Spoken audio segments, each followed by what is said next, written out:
Parole de passionné.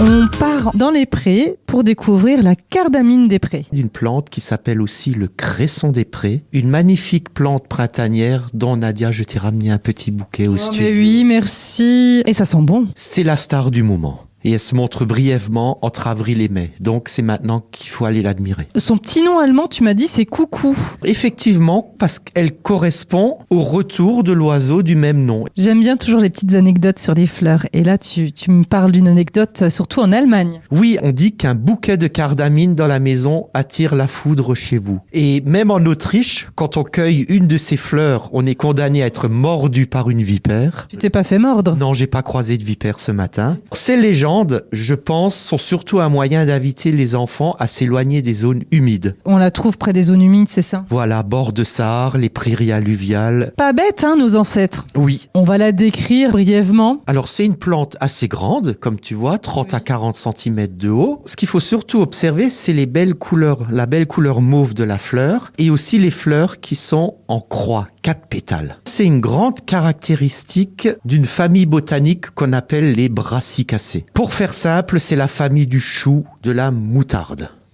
Ah, c'est de la même famille?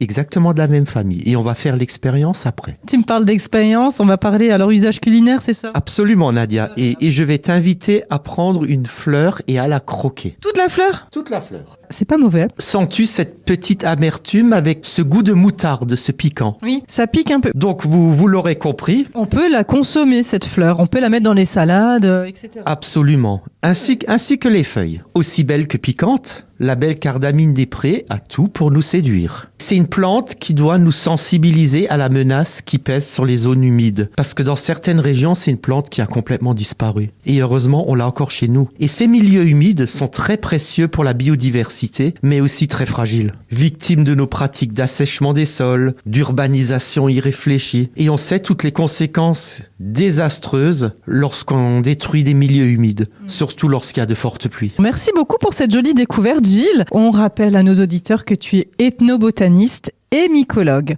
On te retrouve mercredi prochain? Avec plaisir.